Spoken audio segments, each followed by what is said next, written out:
OBS broke. Oh, OBS didn't break. All right, never mind. Tucker, confirm you're here. Hello. There we go. I just found out something, Tucker. What? There are What'd you find out? only 11 main story missions in Wonderlands. So we're we're right now. We're on 4, yeah. So we're actually already making our way. Oh, if you punch an enemy, Yeah. then they die. Oh, When they're chasing. so then you don't have to do the encounter? Yeah. Tucker and I are just back from a fast food feast. You had, Tucker? I had chicken nuggets, and French fries. I had a Taco Bell feast. You can call me by my Spanish class name, Alfonso. I'd like 8 tacos, supposed to save some for grandma, and I kept looking at the box. There was less and less tacos. Better stop, but I just couldn't stop. You think maybe we could do a Civ stream sometime? Yeah, sometime. But Wonderlands just came out, and I just paid 100 buckaroos for it, so... Yeah, I know. I was just wondering. Oh, okay. Yeah, Tucker and I play Civ. Let's return to some of our discussion we were having in the car real quick, though. We were discussing Endgame. Tucker was letting out some big, voracious yawns as I started to talk about Endgame. What I was discussing with him, though, is something that Borderlands fans, I don't know why that's stuck on my screen, tend to find interesting, which is Mayhem 2.0. Now, Tucker, based upon our conversation, give me your understanding of Mayhem 2.0. Apparently, players found it to be completely absurd and that it completely made their characters weak. Or max level characters useless. Right. And what was the big thing that did that? It was the modifiers. That's right. So Mayhem modifiers. Nobody liked it. They pumped up Mayhem 2.0. Those that are in the streaming community will well know this. They said, oh, this is going to be the big one. We've paid attention to your complaints. We've listened to the feedback. We've jotted it down. It's in the data. And the pipeline says Mayhem 2.0 is going to be the most optimized Borderlands in-game we've ever done. 10 years we've been doing this. We know what not to do and we know what to do. And it sucked. It was everything that's wrong with Borderlands endgame. You had to become over-reliant on certain strategies. Build diversity got narrowed down to just a limited selection. You had to do endgame activities to... Excuse me. Again. It's the coughing spell. Do the endgame activities. You had to do the endgame activities to do the endgame activities. And I think you know what I mean by that. But what I mean is... in order to do, like, say, the really hard takedown, the Mallow one, I think it was. Or no, maybe that was the really good, easy one. I think they were both Mallow one. They should have done I think they should have done more takedowns. But anyway. This is the 50 tacos coming back to haunt me. Put it in Borderlands 2 terms, which we all understand. UVHM, what was wrong with it? You have to slag everything, and the scaling breaks the game because it's exponential and the numbers go crazy, and builds go out the window, and literally it was broken for the first 6 months, and it stayed kind of half broken. Same thing with Mayhem modifiers. It, overnight, at the uploading of one patch, completely, irrevocably changed the balance across the board and meant that most things weren't in balance anymore. Weapons that were powerful were suddenly useless. Weapons that were useless became really useless, and so you were down to like 4 or 5 really top-tier builds, top-tier weapons, top-tier shields, yada, yada, yada. Now, they fixed it over time, and mostly they fixed it, as I told Tucker, by just breaking it with Mayhem 11, which is what most people play on. You got to do the endgame to do the endgame. To explain that one is Hyperius. How do you beat Hyperius? Well, you need a Norfleet. You need a Norfleet so that you can slag him, Singularity, get all of his shield generator things together, and then hit him with a Norfleet so that they can die. Or you can get a second wind.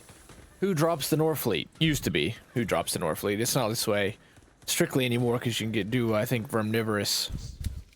Which, why have we never had a return of something like Verminivorous? Just a randomly spawning raid boss that people discover months later. Or weeks later, even. Okay, so how do you beat Hyperius then? It's a catch-22, and they do that a lot. Now, people figure it out, especially on PC where they had gibbed, but that was a huge problem with Borderlands 3. Oh, okay, I'm Zane. Let's say when Mayhem 2.0 came out. How do I do it? Well, you need something called the convergence something, that SMG that had like the bullets ricocheted inside people, and you could combine that with Zane having bore and make crazy damage, and then it would spawn the shield, and then you would combine that with Zane's amp shield damage, and so you could create like a really good build with it's called like the convergence call. I know there's the conference call, but I think some of you will know what I'm talking about. It was an SMG that looked very similar to this, except it projected a shield around it at all times. Okay, how do you get that SMG so that you can start to beat the takedown? You have to beat the takedown. You have to beat Wuhan, and Wuhan has a 1 in 100 chance of dropping you one, and then you have a 1 in 10,000 or 1 in 1,000 chance of actually getting the one that you need to do the runs. And then of course you need 2 of those, because you need 1 acid, you need 1 that's ice. Really you need 3. You need 1 radiation to spread damage. It's all the kind of things that have been wrong with Borderlands Endgame, and as I said, I'm going to make a video just discussing what is it that Borderlands keeps doing that it can't seem to completely nail its endgame. And I mean, I've thought like really in depth on this. I've gone on paper, I've wrote about it, thought about it literally for a year. Thought about this. I've thought about this since Anthem. I think we all think about this a lot. You know, you think about endgame whenever a new RPG game comes out anymore. And Tucker, how would you define endgame? Like when you're nearing the end of the game. Okay, so endgame has existed for a long time. It's not a new concept. Endgame is in the dictionary definition. I read a book, it was called Spycraft. And endgame is, what is your result? What objective do you seek from any activity? You can't begin an activity, and you certainly can't assess someone else's activity in the world of the military spying unless you know what their end game is, which is just like, what objective are they seeking to achieve? So with the United States and Afghanistan, what was the end game, Tucker? To stop, to stop terrorism and to establish a liberal democracy and an ally in the Middle East. And so in the dictionary, which, you know, we kind of succeeded in for some time, but then obviously it didn't work out. But so an end game comes from chess. It's the final stage of a game such as chess or bridge. So yeah, I mean, you're not wrong. It's when few pieces remain. So it's usually your final strategy. But I think the thing about endgame with video games is, of course, the definition's kind of changed.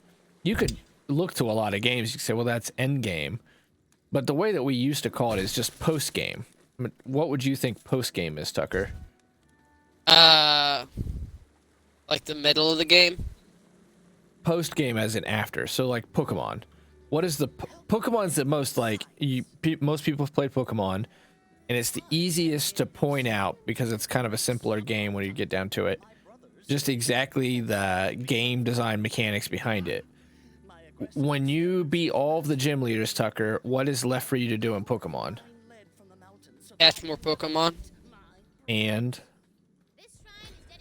To become a Pokemon master. How do you become a Pokemon master? By going to the big 8?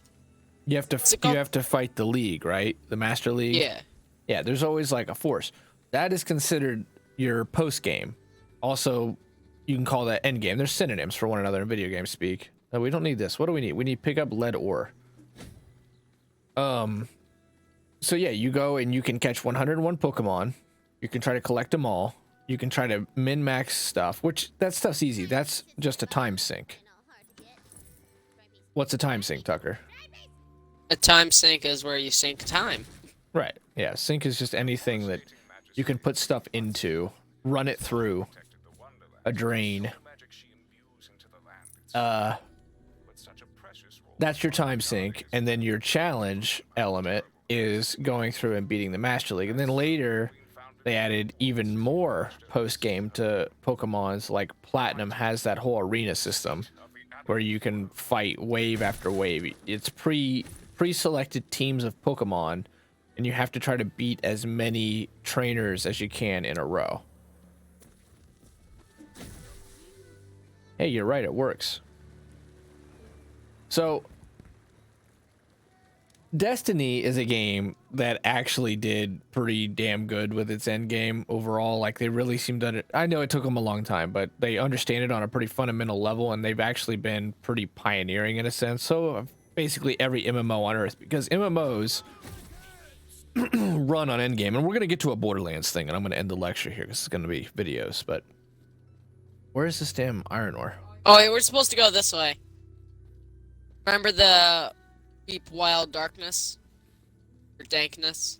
Yeah, but we also need that girl's like statues and stuff. This shrine is dedicated to Zumios, the patron god. But we couldn't get up to. All right, whatever. Let's just go forward then. I'll go to the main story.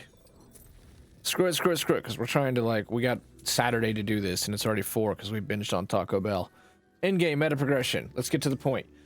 Why does Mayhem mode not work? Mayhem mode doesn't work because you don't feel powerful. When you played the crap out of Pokemon, what was it? Diamond Tucker or Black and White? Was it Diamond? Which was the one you loved? I played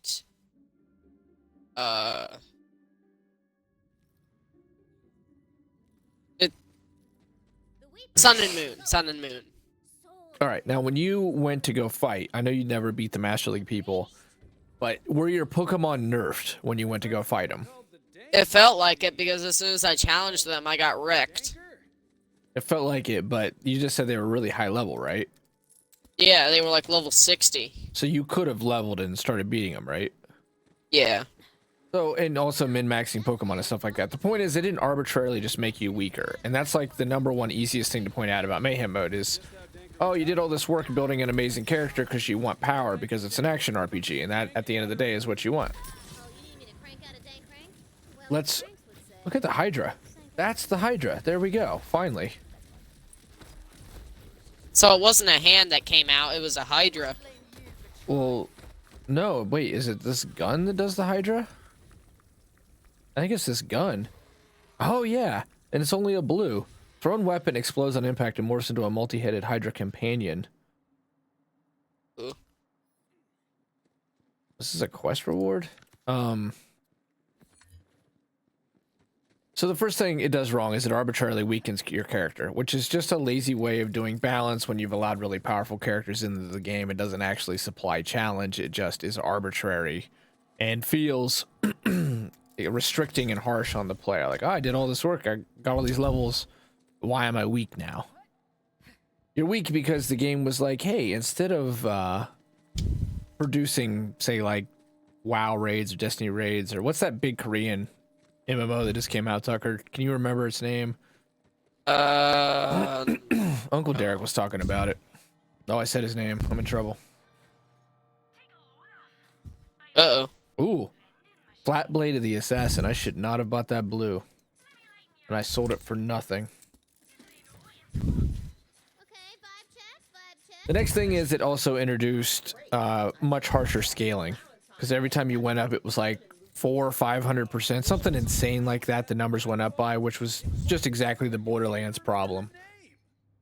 And it made enemies extraordinarily strong when it came to elemental damage, so you would die from just random crap all the time. It's all just really frustrating. So let's get to this game. This game apparently has chaos chambers. And Tucker, what's your understanding of chaos chambers? Apparently that's this game's form of not abysmals. What is it called again? Yeah, business. I've never slapped a king, but I'm willing to try. Endgame. Were they abysmals? Endgame.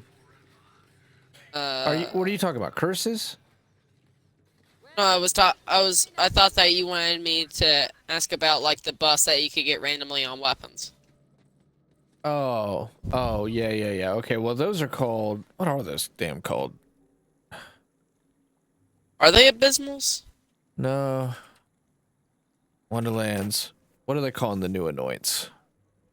I mean, it's annoyance in BL3. It's something else now. Embrace chaos, because there's 2 different things you can get. Oh, you get crystals. Oh, that's right. This is stuff I didn't tell you about too. So when we do, what I'm hearing, let me give a premise to what we're talking about here, besides just like endgame and why this game apparently does it better than Borderlands 3 still has not, or Borderlands in general, the franchise has not gotten endgame perfect. I think Borderlands 1 in a lot of ways did in-game better than the others, even though it's extremely simple and has so many issues. But just that core idea of like, I want to get more power. I'm at max power, but I want to get even more powerful. And I want to have something to put that power up against so I can at least, have a context for it. I know my character's good because I can run crawler max. You can't call Nox that, even though Nox had all the potential to be that. That's another thing is, why has Borderlands or Gearbox never been able to properly do a horde mode or like a wave-based mode, especially in an endgame setting? They always want to mess around with it, and some of the mini arenas in BL1 and 2 are good. But yet, I will say I think the trials are actually one of the best versions of that whole idea, but it still shouldn't be rid of arenas. Chaos Chambers. There's plenty to talk about. The nephew is being apprenticed, by the way. I'm trying to show him that, yeah, you want to be a YouTuber? All right, commentary. He wants to edit and stuff, though, too.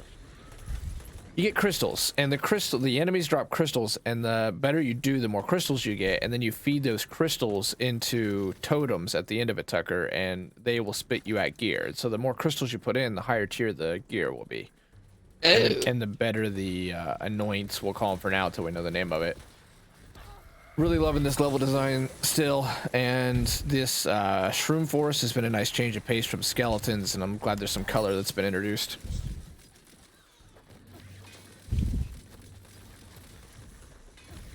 I just need to know what the new thing... They introduced curses, and I was telling Tucker in the car, I'm like, that's a mistake, and a lot of people are talking like that's a mistake, and that's the biggest mistake, is Chaos Chambers are actually procedural dungeons, and there's like clear ways that you're farming gear and getting better, and it's actually fun, and it's better balanced, and you have to earn your rank ups. And so, granted, we're in the honeymoon phase, but people are generally there's saying, goblins. oh, cool. People are generally saying it's better and it's good, except they reintroduce the whole mayhem thing, and there's curses now. In order to get that best loot, you got to fight through curses, and curses are more arbitrary crap. Like, hey, you have an amazing character. Let me just go ahead and say, if you want to run that character through something, you now don't have melee damage. If you're Tucker, he's trying to make a melee build. You now don't have any health leeching for, like, my grave guy. So it just defeats the whole purpose. You did all this building and looting and shooting and running and gunning to build an amazing character, and then when you go to do the end game activities, the way that they balance it is, oh, all that you did is now worthless. You have to prove yourself so you can get loot that is useless in the in-game activities because your builds don't matter as much. It's more about, it's always just about raw damage typically with Borderlands. How do you produce raw damage? There still isn't like a special healer class or an aggro or a tank. We're still not at that point with this game. I think the closest thing Borderlands has ever gotten to a tank was when they made Iron Bear. Yeah, that's true. But in the end, what did Iron Bear endgame builds become? Just trying to stay in the Iron Bear for as long as possible and raw damage. Right, exactly. And that's like all Borderlands builds ever. Even in BL2, it's just all just about... trying to push your abilities to where they can stay out for as long as possible.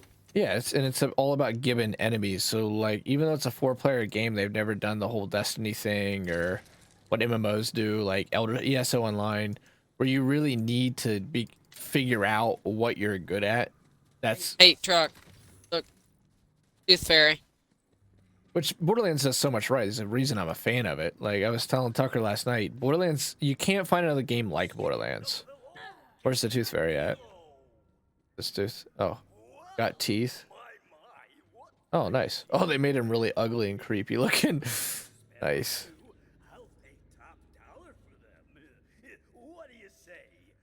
There's no game like Borderlands. You want to play an RPG. Oh, it's not co-op, or it's co-op but the characters aren't persistent, or it's co-op but there's not couch or there's not online, or it does all those things but it's not an RPG.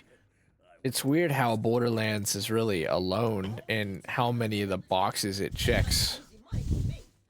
Sure, but where are we gonna Look at the ugly ass brawl. Lots of teeth, but never eat. Look at his belly button. Now Is it get made of that teeth? free payday. He's got an Audi. For some extra funsies, hit Do those people buttons still get right Audis? now to get a whole fountain of teeth. I don't know. Oh, skeletons. Calcium deficient swordsman. Calcium deficient. You knock the skeleton teeth right out of their mouths, and they fall Level to the ground 10. covered in yellow A plaque. recent hope. Oh, I got some teeth. And there we go. We need fetch quests. Oh, that's why these guys are calcium deficient. We need to knock their teeth out. Oh, that makes a lot of sense. I wish we would have interrupted that. That's still a holdover from BL3 where it interrupts the dialogue, and that interrupted at the worst possible time. This reminds me of the time you smothered yourself in peanut butter jelly jam, and then ends.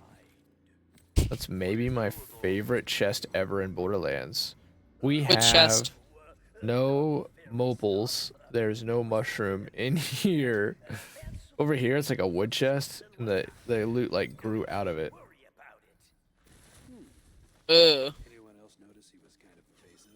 We're doing the good heroic thing here, Valentine. What did he say? Anyone notice he was kind of what? Fairy in need is a friend in I don't know.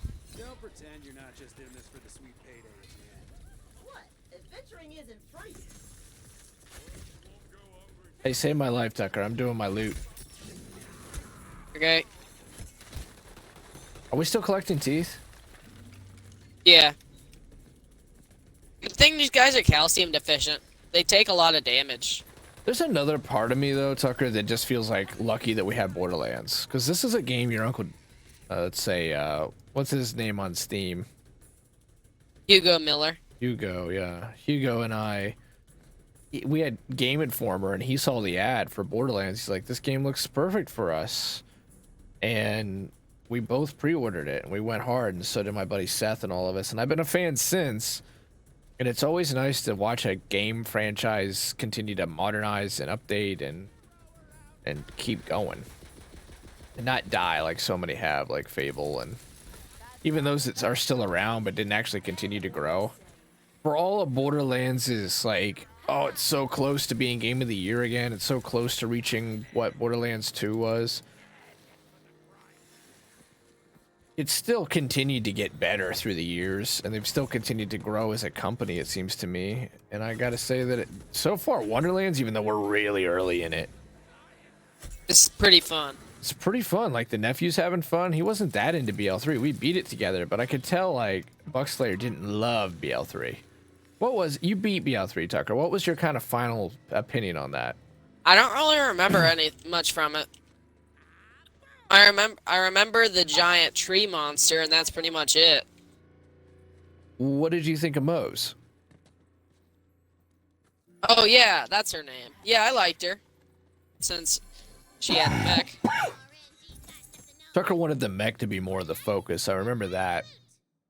He beat it with me, and so you can't like remember it. I guess it isn't memorable, but at the same time, when I was playing it again recently to get ready for this, it felt very mainstay. Like that part of the Borderlands universe is something that they kind of want to leave exactly the way that it is, and that's too formulaic, because that means we have to depend on games like Wonderlands, which so far has been, I think it's telling a better story. I'm enjoying it more generally, even though with all the time in BL3, and again, we're very early. How do they get these games where they experiment? Like, how do they take the experiments from the pre-sequel and grow from them in a way they did with Borderlands 3, but it has Borderlands in the name? Battleborn. That PvP element. Like, I don't think Gearbox should be so afraid of introducing a PvP element. I know it's hard, but man, it gives games a lot of longevity, and PvP is an end game in and of itself. It's, at least for players like me, I know that's highly specific, but I know I'm not alone in this. PvE VP, like if there was some PvE VP element to Borderlands, that'd be amazing. That would keep me busy, to find builds that are optimized for PvP. And I don't mean like a battle royale, but just like how Face Off in Battleborn. Or I think. Oh wait, whack him in the jaw. What does that mean? Oh, when a skelly man spawns, instead of just shooting him, punch him. Okay, I'll do that. I think they call it gamut. Modes like that in Borderlands, my buddy Seth and I would play Borderlands 1 all day, even when we had max level characters, because people would be on Xbox Live just looking to. The problem is we killed all the damn skelly men. We blew it. We had No, our we chance didn't. and we blew The it. teeth are just Yeah, but dying. watch. I know we didn't blow it. I mean the bonus objective. Fantastically done. I didn't want to mention it earlier, but now that I know what you can do, I think you can handle it. If you're interested in the big bucks, you could acquire. Wait, hold on. More. And then so Wonderlands, where we are now, like the fact that we have hero stats, build Look your at his own book rack. Gold Hunter. They really did a lot of butts in this game. There's no muscle tone. He looks like one of those Gross-ass stench fills the dolls. What do they call those things? You know exactly Trolls. Yeah, he's a troll. I don't. I'm gonna get stopped. Yes, But in this Scott. case, like they really are getting away from all the PvP stuff. There is no duel system in this game. Right? Yeah, Yes. we've tried hitting one another to start a duel multiple times. And I know that was like a minor feature that they kind of just wanted. Heroic society. Shock him in the kisser. I socked him in the kisser. For money, Punch him in the face, Tucker. Yep, there we go. pretty much Got a it. grocery run for this guy. Skeleton teeth, goblin teeth. It's a very specific list of teeth. Pretty suspicious is all I'm saying. Hey, called questing, not questioning. Fine. Sorry for being It's called questing, not questioning. Your apology is accepted. Still time to run the other way. They're weak jawed now. We said we were just gonna do main story, but we couldn't help with this one. He's the Tooth Fairy, for God's sake. Demolish those grills. Oh, look at you go. Keep it up. They needed this While though, those- because I know that one of the big complicating factors with While BL3 them was that they chompers had out. to. Tucker, you're next. Sorry. They had to redo. They had to rebuild the game from scratch. Not BL3, but Borderlands. They did all their art assets in Unreal Engine 4. They went up to Unreal Engine 5, which now I think Unreal Engine 6 is about to come out. They don't have an in-house engine. So they did all this asset work to use Unreal Engine 5, and they better make the most of it. All right, your turn. Look at the right. We have to hit them multiple times in the face to complete all of them. What, bash them teeth real good? Yeah, it keeps on changing whenever we melee them. Oh. No, nope, absolutely not. You sassing me? You sassing me? All right, listen. I'm drawing the line, okay? Are we really going all the way to the ocean just to fight sea wargs? I mean, what's next? Colossal-jawed bull snakes of the Heck realm? Where will it end? Let's just talk to Breaking the fourth wall works better in video games than in movies. They're calling out fetch side quests, their own game. Just forget the sea wargs. Look at this. Fairy summons you back to deliver your pearly bounty. Okay, where you at? it's all right. Or turn to your right. Come to you, right? Yep. Look at this. Oh, that's got to be a quest. We have no more morals. There's 2 mushroom here. There's 2 mushrooms. Oh, morel mushrooms. Let's see. BS plus gun. I wonder what that means. I like this chest design though. I'm really, like I said, just really liking the level design. It's the one thing where you read the reviewers and you're like, it must be like one of those things like you feel like it's like being Batman that they just repeat, but it's true. These levels look really good. Really kick things up a notch, but I'll make do.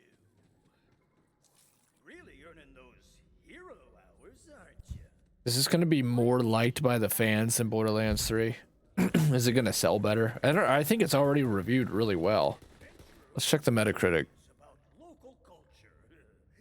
If you place the teeth in my chest, you'll see for yourself. Kirby and the Forgotten Land got an 84. I know that Elden Ring was like, it's 196. 80 for Borderlands, for Wonderlands. Game Informer gave it a 95, though. The lowest review is a 60 still. Couple 60s. Well, if you're ready for your reward, reopen the chest and Ooh, this one's brutal. treasures lie in What's brutal? This 60. So there's like 4 different reviewers that gave it a 60, and that's why it's, oh shit, its numbers gotten so low. And I kind of disagree on the whole it's the same game by the numbers. Again, this is the thing about saying that Borderlands keeps repeating itself. Tell me another game that does what Borderlands does, where you have a persistent character, you can play split screen with that character. Save me, Tucker, save me, Tucker, save me, Tucker, save me, Tucker. You can play online. It just checks all these boxes as far as accessibility are concerned, while still having the gameplay to back it up so that you want to play it if you can, and doesn't inundate you with microtransactions. And even though they kind of screwed up with the shift thing yesterday, tooth decay. He said that he was pretending to be. You got tricked by a goblin who was pretending to be a tooth fairy just because he wanted to summon a mimic.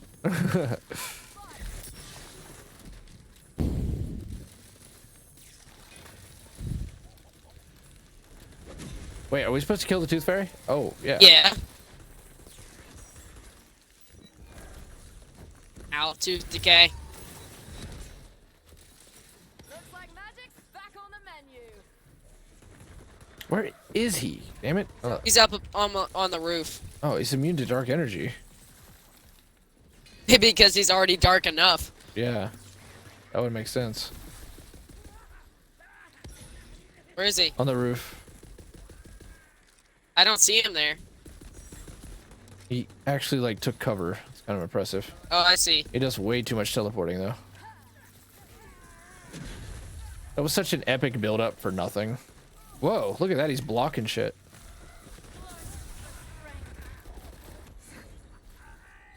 He pretty much just goes to the roof, or he goes to the left of the building, or he goes to the right of the building.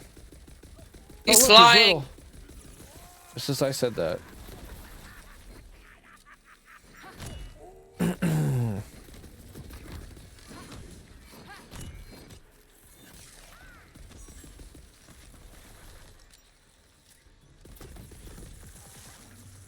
He's got too much bullet reflection. Go ahead, Valentine. And he dropped like nothing. You know what? I'm actually just gonna hold on to it.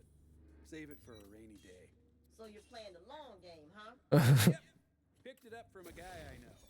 Pretended he was a tooth fairy to dupe money-hungry adventurers into a trap of their own making. Yeah, well, at least now we know where the mimics come from. I like you guys. You're fun. You're fun. So the mimics make the... Or the tooth Tooth fairy. fairy.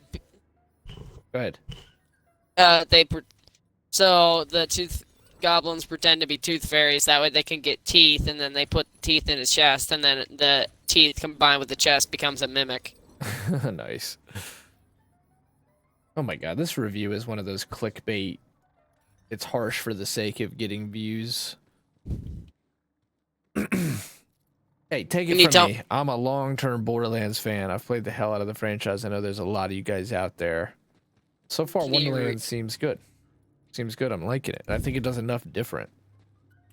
Can you read the review for me, please? Yeah, I'm working on it, Tucker. We got to do the quest. It's pretty long. Okay. All right, find the bard. Where's the map? If I'm gonna read this, then I'm gonna be falling behind you. So you do the thing. Holy crap! This map is huge. Where do we have to go?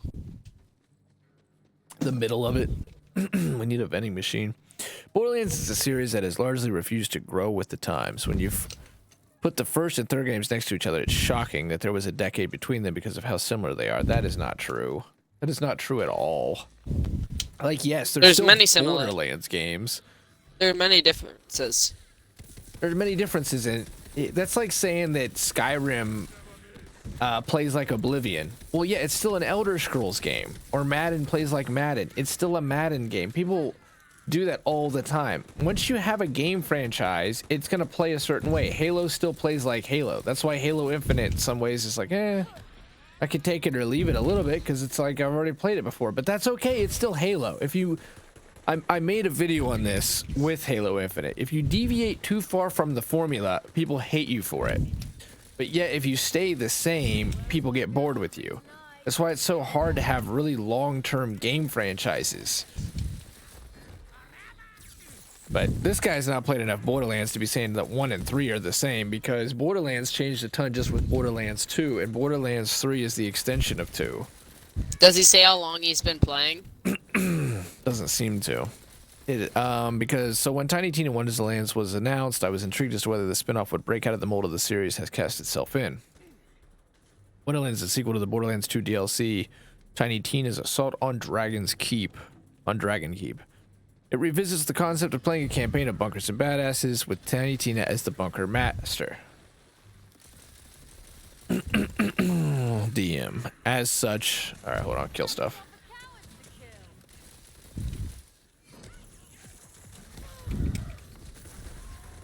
Jeez. Big explosion there. Now you can regret asking me to read it. Now that's the good stuff. Shroomlet.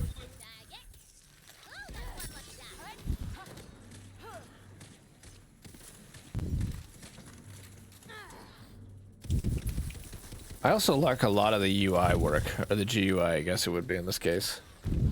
With the enemies, I like the font. I like how readable the life meter is. You know, Borderlands as a whole changed gaming forever. Destiny, Rogue Company, Apex, all these games that now are like shooter games that show the numbers and show the health bars and stuff. Borderlands was the first shooter game to do that I know of. That was like a proper shooter. It wasn't on the rails, or it wasn't auto-aimed. People also forget that for the time, you're breathing in your mic a little bit, Tucker. So have it by your mouth, Sorry. not your nose. Oh, you're okay, buddy. It's just that for the time, a lot of RPGs did not work with where you point the thing goes, or where you swing, you connect. Like Morrowind, it was all behind a dice roll. So you have agility at 5, strength at 2, so your chance to hit is 25% times whatever this die is. Borderlands was actually considered like, whoa, I've never seen that. I'm hitting everything. It was considered cutting edge for its time by the idea that it was an RPG, and it had stats, and it had bullet damage, and it had like min-maxing of damage and health and so on, and making builds. But yet, where you pointed the gun is where the bullets went. It was still a shooter. And we kind of look back on those early games. It's crazy how well Borderlands 1 still plays, considering going back and playing the pre-sequel was like, this feels old. And yet we did Borderlands 1 on stream and through YouTube here, and we did, what, 2 full playthroughs to end game and max level on that? Had a lot of fun. Until Wilso even got sick of it. Yeah, still love that game. Wonderlands is a sequel, The big question for me was whether or not Gearbox would actually do anything new with the setting, or if it played exactly like the previous games in the franchise. All right, Tucker, give me your 2 cents on that already. Whether it would play like other games in the franchise. It would, because it's Borderlands. I totally agree with you. It's like having Gears of War become a first-person game. What are you talking about? It's Borderlands. It's gonna play like Borderlands. The idea is, how much better can Borderlands be? How much can it grow? His reasoning seems pretty shallow. So far, yeah. Because you can still grow your game even if it follows an archetype. Skyrim, still, people love Skyrim. People still love Oblivion. Like, there's ways that those games made themselves better than their predecessors. In some ways, you know, you're always going to leave stuff behind that people are going to be like, oh man, I wish acrobatics was a thing. Or in Borderlands 1, I wish gun mastery was still a thing. But overall, the trajectory is mostly up. Though, of course, there's been a lot of, like, The consumer likes this kind of game, especially in the gaming industry. We will make this kind of game. They don't like deep lore-based role-playing games that, you know, your character is from Shanghai, so he can't use guns and stuff, and it's... They both love and hate those. Like, people who play those games love those games, but it's all about mass market appeal a lot of the time. Okay, anyway. Bleakly unfunny. That's pretty harsh. I want to... After this one, if we're still in the mood for reading, I want to read the review that I started reading the first, a couple nights ago that I thought was, like... It seemed to be on the mark, and I did agree with their criticism, like, hey, if you're gonna do the fantasy theme, it's cool to go with all the tropes, but since you're a fantasy theme with guns, why not dig into that too and create your own fantasy idea? Borderlands is known for its zany sense of humor. In fact, the first sentence of my Borderlands 3 review is Borderlands is all about guns, poop, and dick jokes, and you can look forward to a ton of all three of those things in Borderlands 3. Well, that's changed. Wonderlands makes Borderlands 3 look like Blazing Saddles, Airplane, or Monty Python, and the Holy Grail. For some reason, Gearbox decided to make Wonderlands rated T and completely removed all the raunchiness and violence the series is known for. That's, again, a matter of mass market appeal, but I've chuckled at least a few times while we've played this. I've lolled. What have you thought of the writing so far, Tucker? Think of the review. What do you think of the story and, like, the humor so far? It seems like the signature thing. Story is different because we're playing a tabletop game. Exactly. Pointing out something that this reviewer somehow doesn't know. Maybe he's just trying to get noticed. Plus, with Borderlands, since Borderlands 3, the best writing is in the side quests. There's supposed to be this wicked evil tree somewhere in the forest. See if you can find Forest. it. Really need some new super metal style gear. Whatever you say.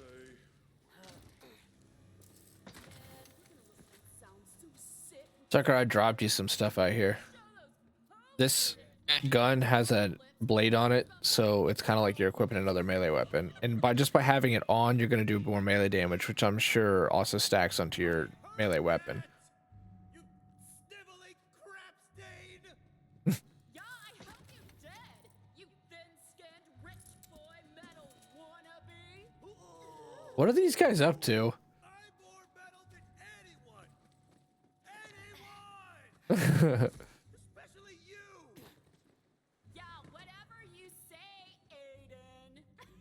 What quest is this?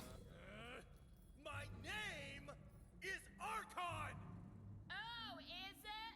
Is that what your mommy writes in the undies she buys you? Disrespect upon my person will not go unpunished, Cindy!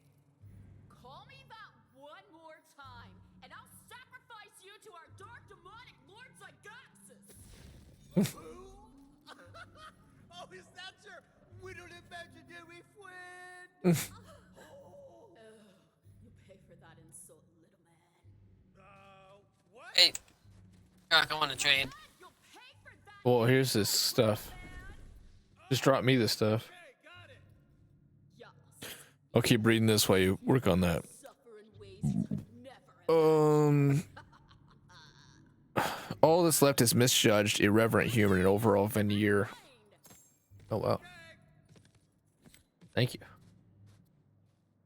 Oh wow, that's actually pretty good. Nice. Let's see. Spell damage, cruise, spell credit. Spell status damage. Ooh. 2 charges. Ah. Thank you. I'm going for frost damage, though. I don't want to use fire. Okay. Does your guy have like a frost build or something? Yeah. He's the berserker. Oh, that's what it's about? It's about burr? I thought it was just Yeah. like a play on words, but it's actually a play on words. Which I know doesn't make sense, but let's just go with it because now I don't know how to get out of it. Hey, this is kind of cool. We gotta climb these. Oh, another D20. Parkour, parkour! Yeah. Hardcore, hardcore. Getting lucky. Getting lucky. I think some of the loot fell off. Oh well, it'll be in the mailbox if it's good. Does the mailbox prioritize the best loot? Yeah, there's a D20 down there. Oh, we'll get it on our way back. Probably forget about it. Oh. And in the clearing, you see a super Overall veneer of toxic positivity that makes the game's writing insufferable. It's from the point of view of a 12-year-old who doesn't have parents and was raised by a Krieg the psychopath, arguably, and has seen nothing but loss and hardship and suffering, and somehow raised herself in the Pandoran Outlands. Like, what are you expecting? That's why she's being positive. She has to. What? This guy just doesn't know anything about Borderlands. He probably just got done playing a game and just wrote a review on the wrong game page. That's what it seems like. I mean, good lord. She's a kid. Of course she's going to be positive. She has to be. up close and personal. That's the point. Kids are positive. It's the world that can kill that positivity. Not everything has to be dark. Especially not right now with all that's going on in the damn world. Wait, is the wood still bleeding? Yeah, that should do nothing. Yeah. One scene in particular stood out to me as an example of jarring sweetness hammered into Wonderland. You play the role of Fate Maker. Here, this destined changes the fate of the land. You're trying to make your way to the Dragon's Lord lair alongside series newcomers Captain Valentine, Andy Samberg, and Fred the Robot, Wanda Sykes. The two get into a very minor argument. Tiny Tina calls for an honest-to-God vibe check, after which the characters discuss their feelings. What? The situation would be funny if it were played ironically, but it's not. This is coming from Tiny Tina, the character that asked you to find smugly Snugglepots and Felicia Sexopants. They're Babadook, so they could stop a train for you by blowing stuff up, making people die. Yes, the character who regularly blew people wanted to burn babies in the previous game. Now peace will check their vibe if they get into a minor disagreement during a tabletop RPG. Well, those are her friends, though. The other ones were bandits, and they're the reason her life was ruined, so of course she's gonna kill them. It's the whole thing again is a kid who's forced to grow up too fast. So these things that seem crazy to us are normal for her because she grew up in the Borderlands, which is full on anarchy, full on corrupt corporations that left and the people had to suffer for it, and everyone else picks up the pieces and there's almost no humanity really left. Not as numbers, but like as in moral compass and so on. But she's loyal to her friends, and that's why she's so upset about Roland. But I need help. I'm down too. He never. Oh, where are you? In front. I died at the boss. See, somehow this guy never got, even though he played Borderlands 2, that Tina is super affected, and that's like the whole DLC of Borderlands 2 is trying to emotionally correct that Tina is so upset about Roland dying. So they really obviously need to explore what happened to Maya way more, and they still did that character dirty. Well, hopefully, I was hoping they'd correct that in this. All right, Tucker, your turn. What were you trying to tell me? Who is Roland? So Roland is one of the Vault Hunters in BL1. He's kind of like Johnny Knoxville. He's seen as the leader. He's a soldier. Oh yeah, I remember him. Yeah, so he gets killed by Handsome Jack. Somehow he doesn't respawn, which they never go into in the lore, and they think they should. Where's the big-ass mushroom? Trump, can you come back over to the weird people with face paint? Because we're doing some sort of quest. Oh. Oh, that's not you behind me. It's the Lich. All right. Did we already do the thing we needed to do? What happened to the big mushroom? Oh, big mushroom. You weren't there with me when we fought the giant mushroom? No. The quest told us to come back. Oh, well, that means there's still a giant mushroom out there. We'll go find it after this. After this, quick advertisement. Yes. Let's see, I'm getting some BL1 vibes as far as BL1 sometimes felt like an open world game because you would just find bosses like that. All right, we're going to do another episode here.